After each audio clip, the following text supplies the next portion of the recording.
My guest is Marianne Williamson. Thank you so much for coming in. Thank you very much for having me. I really appreciate it. Before we get to the news of the day, the whole health care plan that you're going to introduce, how has the campaign been going? Well, you know, there are two different political universes. And Okay. one political universe is what I call the campaign industrial complex. And that is? Well, it's debates and it's pundits and it's money and it's polls and it's the narrative that is woven by a lot of the media, not all of the media, and the sort of political establishment.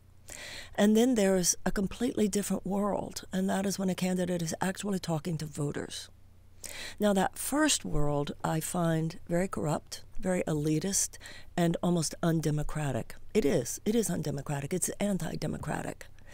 But then, and how does that manifest itself? Well, since you've been on the campaign trail. Well, let's look at the debates themselves. All right. You know, the DNC is not a governmental organization. Right. It's a private corporation, and the debates are a TV reality show. Kind of like when you have two boxers and they're going to be in a big boxing match in who gets Las the best Vegas. zinger? Yeah, who gets and the best punch in? yeah, And that's the news of the next day. And that's how it's promoted, and that's how so much money is made.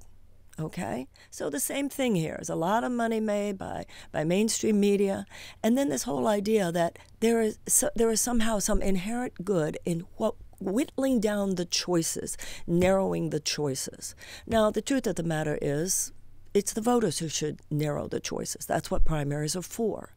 So I believe very strongly as a candidate, but also as an American, that the voters, particularly in those early primary states, should have full access to all of the candidates, to all of their views. I know myself from being out there that people are, rightfully so, and pretty impressively so, really thinking, listening to the candidates as well they should be, and processing all this, particularly for Democrats. Particularly for Democrats right now, because I don't think there's ever been quite a divergence, or at least a distinction between two separate issues. Number one, where do I want the country to go? Mm-hmm. And number two, what would best win the election in 2020? What will best win? Meaning who can beat Trump the best. Okay, all right. So people are grappling with all this, right, and they need the time. Right. And they don't need the DNC coming in there and manipulating. The DNC should not be dictating that process. The DNC should be facilitating democracy, not dictating democracy. So what you have now... Not dictating the process. Exactly. What you're saying. Go ahead. Exactly. Yeah. So what you have now is really a rebranded equivalent of the old days when party bosses were in the back room deciding who the candidate was going to be. You know, and how far back do we go with that? But then I'll bring it up a little bit, and it was one of the criticisms we had during the Clinton years. This leadership group within the Democratic Party. Yeah. You know, we talked a lot about that. They sort of gave the impression, oh, we're hands off, but they were really the money people. That's and right, they were the ones that were going to dictate who was going to get on stage or not get on stage. And it completely changed. Democratic Leadership Council, That's right. It was. And yeah. that completely changed the character of That's the Democratic right. Party. That's it right. corporatized the Democratic and Party. And it still exists. It still exists, and it has eroded the soul of the Democratic Party. Because the whole idea there was, oh, we can play with the big boys in business too. We can have it both ways. And in fact, you can't really. Why can't you? Because you either are a bottom line, which is of, by, and for the people, or a bottom line of, by, and for multinational corporate short-term profits. So then that leads me to my obvious question, and that is, what do you think of Mr. Bloomberg getting into the race? The problem, listen, he has spent $37 million already on TV ads. So, and Tom Steyer has spent tens of millions on TV ads. People need to recognize the erosion of democracy that this represents. There are just so many ways. There are so many ways that people get locked out. The debates lock people out. The TV advertising. I believe that all TV advertising, I think the American people have forgotten, and some people apparently don't know, the airwaves belong to the American people. So access to candidates via TV ads is one of the ways that we allow short-term profits to come before the primacy of the democratic process. We should have what they have in some other countries, where there is simply a certain amount of time, mandated time, television time, that's mandated to every candidate, and it's the candidate themselves talking. Yeah, see, I have promoted that. I have been a fan of that. Call it a day. If it's 90 days, if it's 6 months, you pick, and that's it. Everybody gets equal opportunity, equal time, and once that's it, it's over. And that's what I mean by a campaign industrial complex. This is a huge elitist money machine. And it's heartbreaking for those of us who've been Democrats all our lives. Because this is not what the Democratic Party stood for when I was growing up. Yeah, it is a money. You're right. It is like we talk about the military industrial complex. But this is a campaign industrial complex. That's what it is. Exactly, because people are making fortunes. That's all that this is about. That it has come to this. And it's heartbreaking to see how many people apparently don't see this. So why then are you staying in the race? Well, I feel that, Martin Luther King said your life begins to end on the day you stop talking about things that matter. I'm talking about things that matter. And many of the things that matter are not being discussed on that debate stage. And the fact that I tried to discuss them on the debate stage is why the effort was made to make sure I got off the debate stage. They're not talking about child poverty. They're not talking about 13 million children who are hungry in this country, 100,000 children who are homeless in this country. They're not talking about the fact that millions of American children go to school every day in classrooms that don't even have the adequate school supplies with which to teach a child to read, and that if a child cannot learn to read by the age of 8, the chances of high school graduation are drastically decreased, and the chances of incarceration are drastically increased. This is a vast sea of unnecessary human suffering. I believe that if you have what we have today, which is our educational funding primarily based on property taxes, in the richest country in the world, you're going to withhold a high-quality education from a child just because their parents don't have money. That is a passive form of oppression. Yeah. These are the kinds of things. And I talk about the military-industrial complex. And which, by the way, has its grips in every congressional district Absolutely. In the country. 53 cents of every dollar is spent on defense-related activity, although from a purely economic perspective, we make more money through investments in infrastructure and education. And so Tulsi Gabbard and I are the only people who even go there. There's a reason for this, and there's a reason why we're the two who are so smeared. As you were talking, I'm going to go back to my Detroit days. You may or may not remember this person, but when you started talking about children, poverty, and hunger, I remember a Catholic priest named Father Cunningham. Do you remember Father Cunningham in Detroit? It was right after the riots. And he always he used to remind me, you have never seen real anger in a child until you've seen a child go hungry. The trauma. Poverty is a trauma. Yes. Hunger is a trauma. The fact, and we're not even dealing with the fact, for instance, every time there's another school shooting, I don't know how much the average American is registering what is happening inside the hearts and minds and souls of these children who are now doing lockdowns in case there's a school shooting. Right. We're not even having this conversation. Okay. We're not even talking about it as a nation. And then what happens, you've got 93 million Americans living in near poverty, which means tens of millions of people every day in the chronic tension and anxiety of not knowing what will happen if they get sick, not knowing what will happen if their kids get sick, not knowing how they will send their kids to college, not knowing how they will get out from under these college loans. And then we talk about a mental health crisis. So these politicians come around and say, we ask them, how are you going to solve the mental health crisis? I'll tell you how you solve the mental health crisis. Stop driving everybody crazy. Mm-hmm. Stop driving, stop passing policies that almost make it inevitable, that create this petri dish of unnecessary human despair out of which societal dysfunction is almost inevitable. That's how corrupt our system is. How long do you plan to stay in this till the end? Because the reality is that you've got to get the attention of the American people. You've got to use the media to get the attention. I'm so glad you're here. We've got a few million folk listening, and you're making a lot of sense to me. And I'm glad we're having. And I got to tell you, one of the things I offered all the candidates, I am sick and tired of these 5 6, 10-minute hit interviews. You know, and it goes back to the debate. I even heard Biden say this: "I'm waiting for the real debate." These aren't real debates that we're having on that. It's and just then a somebody reality and the TV media, show. yeah, and the media, the guy, the person who was doing the interview, Sherry, you know, kind of got offended. What do you mean this isn't a real debate? Now, look, I took debate in college. I know this is not a real debate. No, it's not. You know, it is the zinger. It is who gets the punch in. That's what it really, and you cannot respond to a complicated issue like you just got through discussing in 30 seconds. Of course you not. You can't do it. Of course not. It's a game show. That's what it's it is. It's a game show. It's a TV game show. And this is our democracy we're talking about. And it's gotten to the point it's a game show. I'll be straight up. I've almost stopped watching. And I'll tell you why, is that if I really want to know, sometimes I know I have an obligation here to watch because I have to come in the morning and deal with it.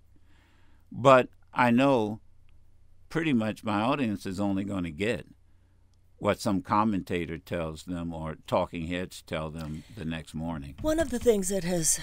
And by the way, my guest is Marianne Williamson, Democratic candidate for president, in studio with us here. Go ahead.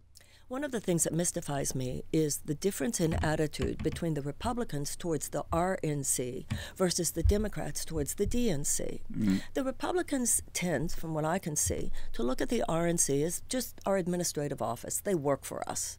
But the Democrats are so enthralled by the DNC. Ooh, the DNC and the DNC debates. I don't think people realize they're just a private corporation. That's all they are. And this bowing and this obeisance to what's on the debate stage, did you make it into the debates?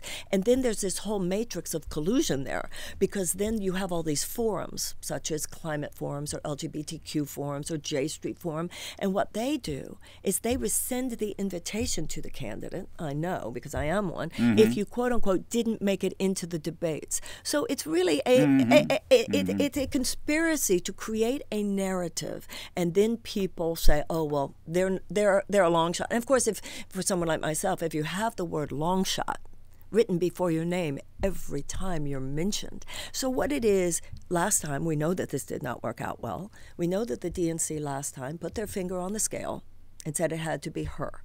I personally believe if the DNC had not had their finger on the scale, it would have been Bernie or it would have been Hillary, but we would have all felt good about it. And I actually don't think Trump would be president today. They're doing the same thing this time. But this time they're saying... In what way? Well, they're saying it can be these few. It can be these 5. In other words, they're making it very difficult for someone who is not in their club. They're making it very difficult for anyone who is not an establishment politician with the kind of name recognition that brings, with the kind of money that brings, to really play the game. And so yesterday or this morning... you had Bloomberg announce, I'm going to get in. Now, I'll be honest with you. I think the majority of people in my audience, if I put the question out on the table, I bet you the majority of the calls would say, there's enough. There's enough. We don't need anybody else. But what I heard the DNC say, oh, you're welcome. Come on in. Because of his money. Thank you. Because of his money. If you have enough you're money, welcome. Come in. Thank you. Of course. You're welcome. Whereas I'm not. I'm unwelcome because I'm talking about child poverty. I'm talking about not just providing health care, but why are we all so sick? I'm talking about the military-industrial complex. I'm talking about racial injustice. I'm talking about reparations. I'm talking about the things that are inconvenient to that system. Michael Bloomberg, and I do think he's been great on gun violence. I mean, I don't have anything against him and the environment. He's put money. Absolutely. Yeah. Absolutely. Now, the two of us were on stage together at Washington University. We both got honorary doctorate degrees, and he spoke. Congratulations. At that, thank you. And he spoke at the commencement. He was the commencement speaker in May. And great speech, and he dropped a few $1,000,000 on a environmental program dealing with Missouri, Illinois. So he puts his money where his mouth is. I agree with that. And listen, I feel that way about all the candidates. I mean, I don't feel I'm running against anyone. I'm running with a lot of really good people. The candidates are lovely. This is about a system that is corrupt. This is not about the candidates. It's not about politicians. People put down politicians. I've met wonderful people who are politicians. It's the system itself that is so corrupt. Right. And that system says to a Michael Bloomberg, sure, with your $37 million that he has already spent on TV ads. Yeah, one day. One day. All right, Marianne Williamson, candidate for president, I have here in front of me. I'm going to take a break before we go. We have spent, this was not planned. I just saw this article about this Louisiana teacher and about going broke and the impact, the cost of her health care. And it just dawned on me, my God, families are getting together. We have got to have this discussion and it's got to be intergenerational. So then my producer says, guess what? Well, there is the whole health plan. And we're going to talk about it on the other side and give you a chance to explain it, introduce it. Why does it differ from anything else that's out here? And we'll do it here on the Madison Show. And by the way, those of you who are on the line, Texas, Arizona, Indiana, Georgia, stay on because you might have questions for Marianne Williamson about her plan, the whole health plan, and we'll talk about it right after this. Thank you, and let's get right to this. Okay, so let's start with this what you describe as the whole health plan. What makes this whole health plan different than what the candidates are talking about? My guest is Marianne Williamson. In issue after issue, and this is one of the reasons I'm running, the change we need to make in this country is that our political system is very focused on treating symptoms, not treating cause. And healthcare is an example. So we have a healthcare system that treats symptoms. We're talking about how to pay for healthcare. How to pay for healthcare is not the only question. The question we need to be asking is, why are so many of us sick? Okay. This is why in the first debate I talked about the fact that we have a sickness care system rather than a healthcare system. When you look at the level of chronic illness in our society, compared to the chronic illness in for instance, our Western European counterparts. We have a much higher level of chronic illness. We have a much higher level of diabetes, a much higher level of asthma, a much higher level of obesity. And a large part of this has to do with what's in our food. Large part of it has to do with what's in our water. Large part of it has to do with toxins in our air. The waters in our contaminants in our water, for instance. We have 70,000 regulated chemicals when there are 130,000 that are in commercial use. When you're talking about carcinogens in our food, you could look at a company like McDonald's. Look at how they make a French fry in France versus what they put into a French fry here in the United States. There are regulations in France keeping certain dangerous elements of the food out of the food for the French people that we do not do here. Why is this?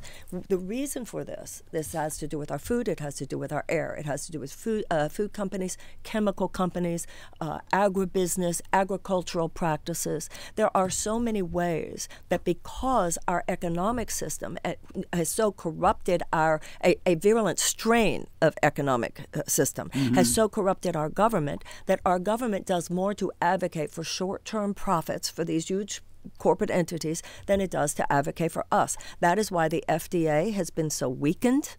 That is why even the CDC is weakened, because there's very, very little power given to these agencies now to actually make a difference. They can publish a paper, they can put it on the website, but meanwhile, we are so giving our health and our safety over to these corporate entities and then we talk about... And they have the money to lobby. Exactly. Yes. All right, go ahead. Big pharmaceutical companies, Right. for instance, lobbied Congress last year to tune of $284 million. Oil and gas lobbied Congress to the tune of $125 million. And you know, Joe, that when these entities lobby, they're not doing this for charitable donation. Yeah, they're doing it for quid profit. pro quo. And One profit. of exactly Right, that's right. all That's we the have. quid pro quo. Right. So we have an economic rather than a humanitarian bottom line. It is literally killing us. It is literally killing Americans. One of the things that the big pharmaceutical companies got from the United States government several years ago was an agreement not, our actual representatives agreed with Big Pharma, okay, we will not be able to negotiate with you for lower drug prices. This is while Americans are literally dying from lack of insulin. Mm-hmm. This is why callers like your doctor. Mm-hmm. So until we realize this, all we will ever do is treat symptoms. We have to have a conversation that talks about a lot more than how to treat health care. I want to be a president that does more than provide universal coverage. I want to be a president that provides greater opportunities for health. This not only has to do with regulating these contaminants, regulating these carcinogens, it has to do with animal factory farming. It has to do with the antibiotics in the animals. It has to do with agricultural practices. It has to do with regenerative agriculture. It has to do with incentivizing companies so that there's more opportunity for people to exercise. Do you know that 86 cents of every dollar, you might have seen what happened recently in the news. There was all this talk about stents. Everybody thought that stents were such a great thing. We now know that stents are no more or less effective than certain lifestyle and diet changes. Right. So when you're talking, for instance, about the poisoning of our diet, you're talking about that which creates illness, including the stress of our economic policies. We have a sponsor, Moink, and this is a small company, and I did not realize this until we were reading their spots, that, what was it, how many companies? 4 companies control 80% of the meat industry. Yeah. 4 companies, And it's crushing the family farm. Well, and the same with agribusiness. That yes, and like you said, the crazy. All right, so let me get. So you've established that your health plan is not just what symptoms, of somebody going to the doctor, how they're going to pay for it. Right. You're adding a different component. And well, we're talking about an element of how the entire orientation towards health. In other words, if we're going to talk about a health care plan, right. A health care plan has to do with health creation. It does not just have with sickness treatment. So a lot of this has to do with incentivizing. What happens after you get sick? Right, Okay, right, exactly. Right. What happens after you get sick? Right. And so we want things such as, let's say that just like we have libraries now, where people have access to books for free. Or they have access to the internet for, yes, go ahead. Right. Yeah, well, people should have We're kind of old-fashioned. I'm a book person, too. Me too. Paper, yeah, I got newspapers. I'm a writer, so I agree with you. Exactly. People should have free access to opportunities for exercise. People should have greater access to opportunities for healthy food. You shouldn't talk about healthcare plan over here and then not talk about the food deserts that exist in so many well made. Absolutely. So many Americans that don't even have access to healthy food. They don't have access to fresh produce. So you can't talk about health care in America and not talk about those. So without that, if they have the access, I like to talk positive. If they have that access, they've got healthy food, they stay healthy, they don't get as sick, then you don't have a system that has to deal with curing them. Because they may or may not get sick in the first place. There will be a great reduction. There will be a great reduction in the amount of sickness and the level of sickness. Now, what does this do to the health industry? Oh, it causes some problems for health insurance companies. That's why I asked the question. It definitely causes a problem because we should move away. Everything is about the fact that we have made certain things profit centers in America that should not be profit centers. People should not be making billions of dollars off the suffering of other people, whether it has to do with prison, whether it has to do with mass incarceration, whether it has to do with a profit-making prison system, or whether it has to do with defense contractors. And you put the health. So let me get those 3 right there, right off the top. So the prison industrial complex, the Right. military industrial complex, And the health industrial complex. and then the fourth one was the one we started Yeah, with. you the the campaign industrial complex. which is the underpinning of Right. all of those. Yeah. And all of those are able to get what they want because they're able to buy the political system. This is how corrupt it is. And if this is not a basis for a nonviolent revolution, I don't know what is. So what is outlined then in your plan? So what does your plan entail? Because here's the argument that they're going to make. Here's the arguments being made right now on stage at the DNC is universal health care versus choice. Right. That Biden is saying, look, if you want to keep your plan, you keep it. If you want to opt out, you opt out. So what is Mine is sort of in the middle in the sense that... All right, explain what is, okay, what there's still is a mandate. in the middle. Well, there's still a mandate. But I don't go over with the... When you look at the way, for instance, Bernie's plan on Medicare for All, Yeah. it's very rigid in what it determines is the actual treatment. I want much more space for flexibility of treatment. I want much more space for integrative medicine. I want much more space for lifestyle changes. I want it to be actually mandated that when a doctor tells you what your treatment options are right now, because of the profound influence of pharmaceutical companies, both on the education of doctors as well as the ways that doctors can be influenced, right? It is very What do you mean how they can be influenced? Well, there are all kinds of incentives given by pharmaceutical companies Right. in terms of education, in terms of all kinds of ways that that doctors are sort of gently led down the roads of the pharmaceuticalization of healthcare. You know what I thought of as soon as you said that, though? I have a real problem with seeing an ad on television. That wasn't even there before the 1980s. Thank you. Just like and CEOs. now I have to tell That's my right. doctor what That's right. freaking That's pill right. I want. That's right. And that was not legal until the 1980s. Thank you. This is all the Ronald Reagan orgy of deregulation.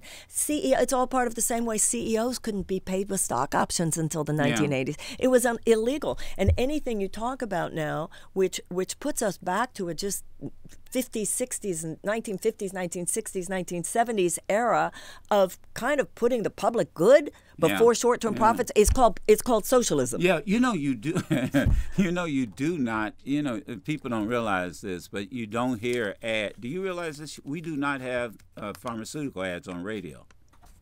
Now, do you know why? Tell me. Because what do you hear? What do you hear at the end of a TV ad? Of a pill or a medicine. What is it? You hear all the stuff that'll kill you. Yeah, that's right. I love it. Am I right? I love it. You hear all the stuff. Yeah. Now, hold on.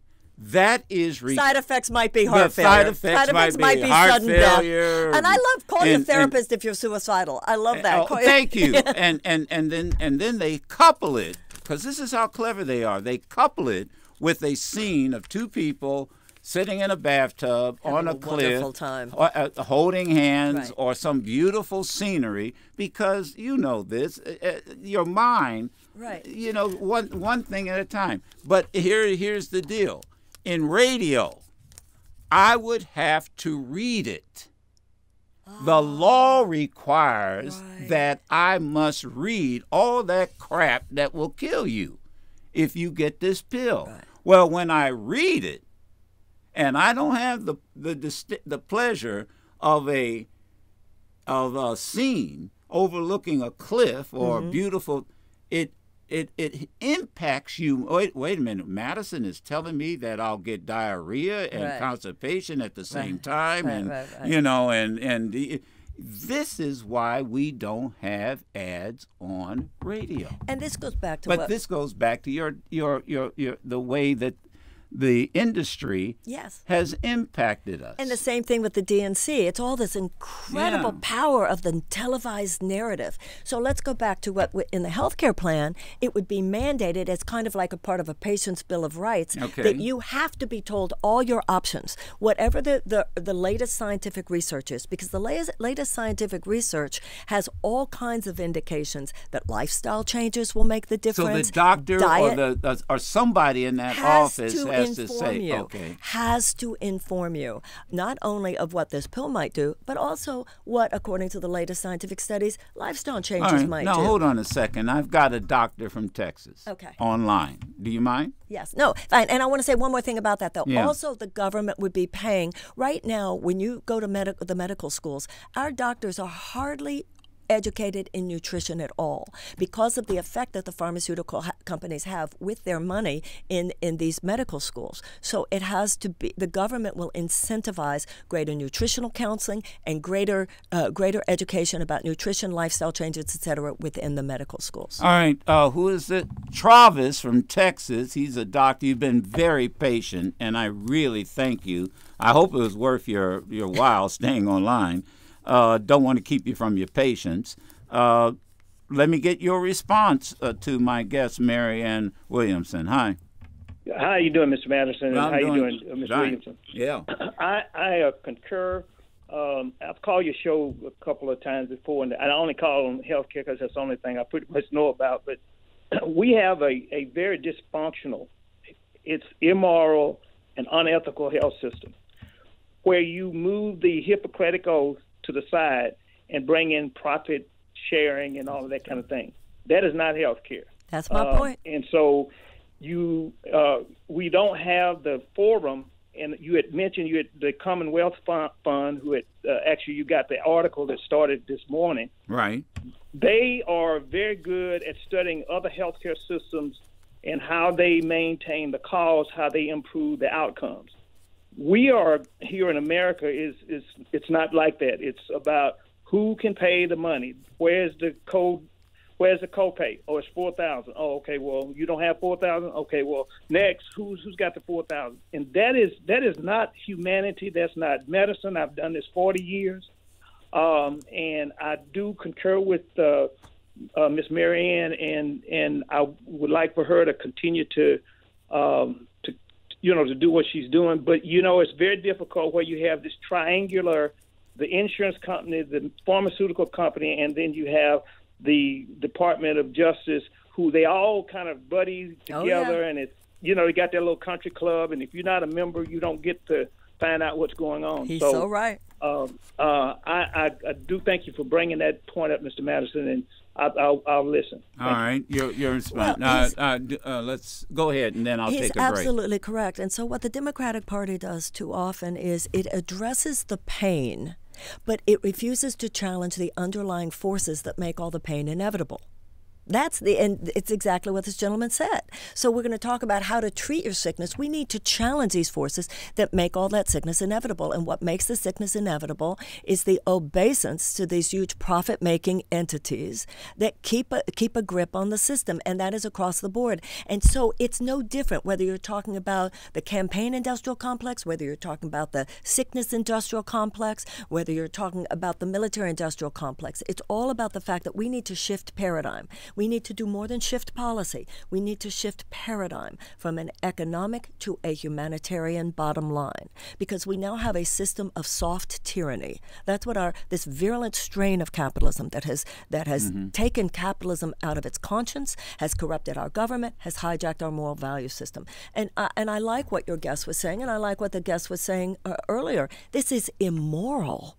This is a heartless, sociopathic economic system, which is capitalism completely unfettered from any ethical or moral consideration to people or to planet. And Americans are dying. Yeah, and they added with the Supreme Court decision, agree with, or maybe you don't, speech, money is speech. Of course. Is speech. And then climaxing with Citizens United. Right. So one of the first things I would do as president is to submit legislation to establish public funding for federal campaigns, because right now the money that's in the system is the cancer underlying all these other cancers. Right. Now, I have to take a break here. One of the other parts of your plan, and this has been discussed, I don't think as it was discussed earlier. It hasn't come up often with these health care plans, and that is treating gun violence It's a health issue. as public health issue. And CDC has tried to do this over the years, and this has been suppressed. Let's talk about this and who is suppressing it. Why is it? You know who's suppressing it. Well, the gun manufacturers are we'll suppressing it. talk One of them, more with part of the matrix of the corporate aristocracy. Marianne Williamson, my guest, Democratic candidate for president. We'll take more of your phone calls. It just so happened we were talking about health care for 2 hours before you walked in, and we're ready to continue this discussion. Don't go anywhere. All right, let's get right to it. And so this is the introduction of the whole WHOLE health plan. Marianne Williamson is going to. This involves healthy. I mean, basically, it is. I mean, we use the word universal, but I'm using it differently. This is not just dealing with after you get sick. This is the doctor. Okay, you come in, you're sick, but you're saying the plan has to include how my community is impacted by a food desert. That's right. You've got to give me the latest research on That's right. on options that are out there, and that the patient has to be delivered that it is mandated that the patient. Yes. In other words, when a doctor when a doctor presents alternatives right. to the patient, that the patient needs to be informed of whatever the latest research is. Gotcha. So all of that has to be made available. And let me tell you, we were just talking about prostate cancer, and that I actually did a show from Loma Linda when I was going through treatment for prostate cancer. I actually continued doing my show. I say that only because here I watch doctors, urologists, actually fight over, oh, you don't want that treatment, or you don't want this treatment, or this treatment is better than that treatment. And what you're saying is that doctor, that urologist, has to give me all the latest research that is out there. The government will make sure that is. Right now, if you go into the internet. You want to make that a requirement. Well, yes, that just like when you sign certain documents right.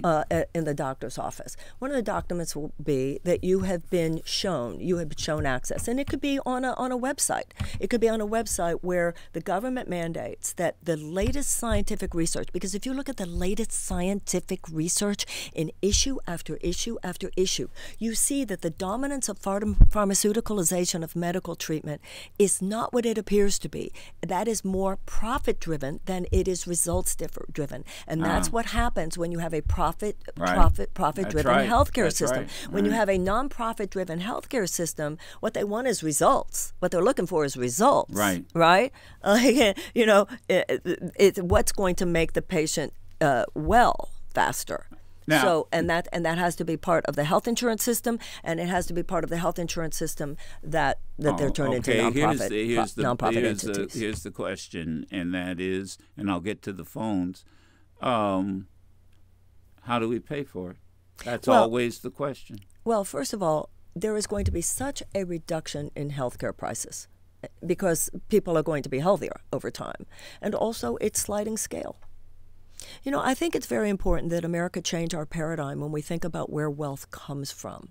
Wealth does not come from a bunch of corporate aristocrats perched on a Mount Olympus somewhere, dropping crumbs from their table in the form of job creation so that it forms a zero-sum game. Rather, wealth comes from the creativity and productivity of the American people. Right. The fact, when you look at the fact that so many Americans go to jobs that they don't really love, but they're there only for the health benefits, which means you don't have the most productive employers and you don't have the most productive employees. Yeah, I work to live. Right. Work. Or when you look at the tens of millions of people, you have a $1.5 trillion college loan debt. When you look at all of these young people in the prime of their lives who should be following their dreams, following their bliss so that they're creative and productive and happy, but instead figure, I can't really go for the career I want. I have to go for the Right. career I feel will give me the greatest probability of paying my college loans. You're actually withholding wealth creation. I was going to say abundance. you're withholding wealth building. Absolutely. Yeah. And for that matter, the way you're withholding wealth building by not educating every American child in the highest way possible. That's why, as part of my one of the pillars of my campaign is that I want every public school in America to be a palace of culture and learning and the arts. How many millions and billions and possibly trillions of dollars are we not manifesting in this society because we are failing to educate the child before the age of 8 in every way that we could? We have a political system that is stuck somewhere in the 20th century. In the 21st century, we have a much more holistic view of the world, a much more whole person view of the world. We understand all of the different factors that connect together. But how do you argue, Marianne Williamson, how do you argue against those that will say that's not government's responsibility, this is individual responsibility? And then they'll point to an individual family or an individual child, because that seems to be where the divide is. I even hear it in my callers. So why should government have to do that? Well, the government's role is to take care of the common good, to secure the common good. This is part of the common good. That whole question, Eisenhower said the American mind at its best is both liberal and conservative. And I think there's truth I agree to that. with that. There are Yes, high-minded yes. conservative Right. and liberal principles. Right. And there is a level on which none of this can substitute for personal accountability. Yeah. But it's also true Yeah. that you can't, what did Martin Luther King say? You can't say to a child that doesn't even have any boots, pull yourself up by the bootstraps. right. It's one thing to say it's a family's responsibility, but what about for the child whose daddy is in prison who shouldn't be there, and whose mommy has to work 3 jobs a day, so that by the time she gets home, she doesn't even have the bandwidth to be there for the child. So what I say to that person is, that's really nice to say for those who have the privilege That's right. to be able to make it all about personal accountability. Government is not a science, it's an art. And no amount of private charity can compensate for a basic lack of social justice. So should government advocate for the people? Yes, government should advocate for the people. If we are going to move from government of the people, by the people, for the people, which is what healthcare like mine does, and others do too, just in a different way. If we're going to move from of the people, by the people, for the people, to of, by, and for a few of the people, because it's of, by, and for huge multinational corporate interests and their short-term profit maximization, then we should at least have a conversation about this. In 2 minutes, and we don't have a lot of time, in 2 minutes, give us your whole health plan. In 2 minutes. I hate to sound like the debate format. No, I understand. But you have a better reason. They'd only give you a minute. I understand. But we've discussed it. Right. But so that it's where it's digestible. Right. Okay. I have an old saying. My grandfather used to say this to me when I came back from college. Joseph, would you put it where the goats can get it? Yeah, I get it. That's great. Because they eat to the root. Okay, that's so, great. Yeah, I once said that to President Obama.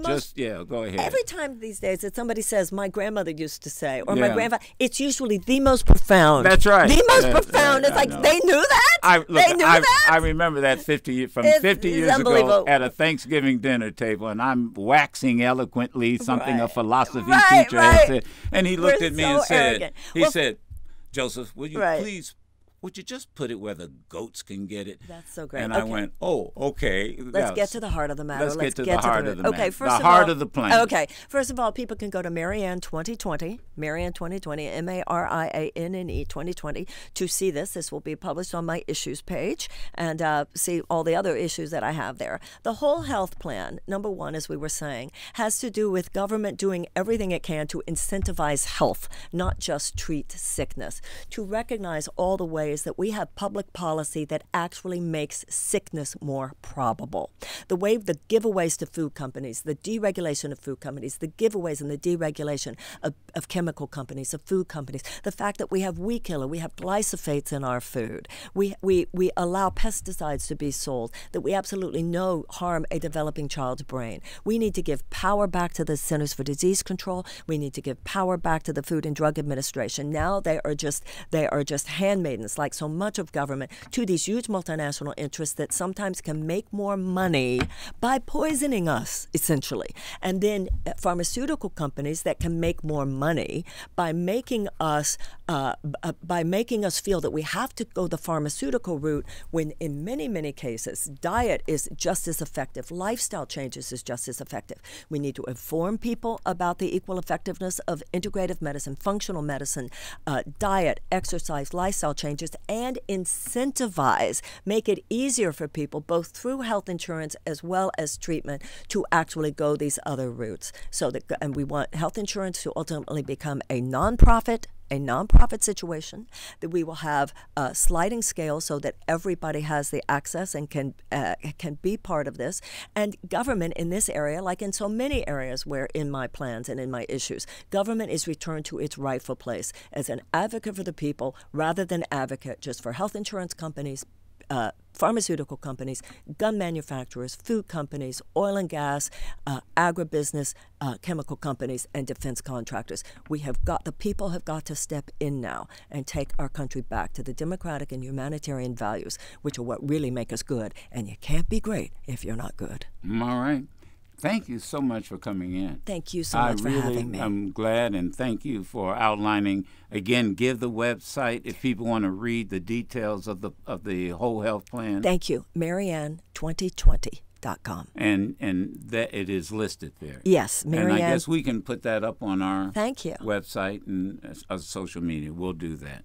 All right. Thank you very much. We'll continue here with Madison.